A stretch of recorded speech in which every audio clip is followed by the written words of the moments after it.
ہاں اس وقت انہوں نے فرمایا تھا کہ جس گاؤں میں اذان شاندار ہوتی ہے اس گاؤں میں اتفاق ہوتا ہے، اور جہاں اذانیں غلط ہوتی ہیں وہ گاؤں اختلاف کا شکار ہو جاتا ہے۔ میرے بھائیوں، اور خاص کر کے اس زمانے میں ان حالات میں ہمیں یہ سمجھنا ہوگا کہ اذان ہمارا آپ کا تعارف ہے، ہمارا آپ کا تعارف ہے۔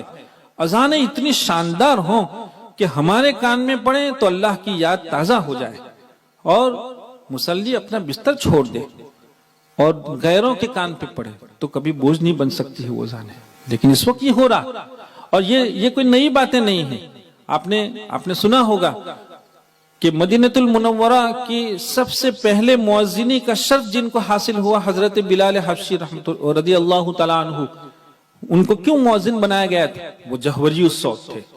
تو ادھر مکہ المکرمہ میں جن کو مؤذنی کا شرف دیا گیا وہ حضرت ابو محذورہ ہیں، اور حضرت ابو محذورہ فرماتے ہیں کہ سرکار دو عالم صلی اللہ علیہ وسلم دیکھا کہ کچھ جوان ہیں جو بہت عمدہ نقل اتار رہے ہیں، ان کو بلایا۔ 20 جوان تھے وہ، ان کو بلایا، اور ان کو بلانے کے بعد سب سے سننے کے بعد حضرت ابو محذورہ رضی اللہ تعالیٰ عنہ کا انتخاب ہوا۔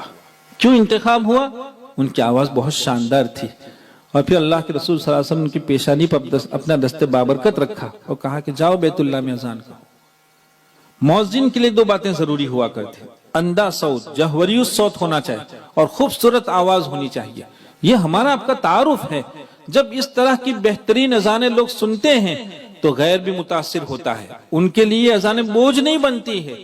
لیکن جب کچھ ایسے مؤذن کھڑے ہو جاتے ہیں کہ جن کو ہمارا کان واپس کر دیتا ہو تو غیروں کا تو پھر کیا پوچھیے۔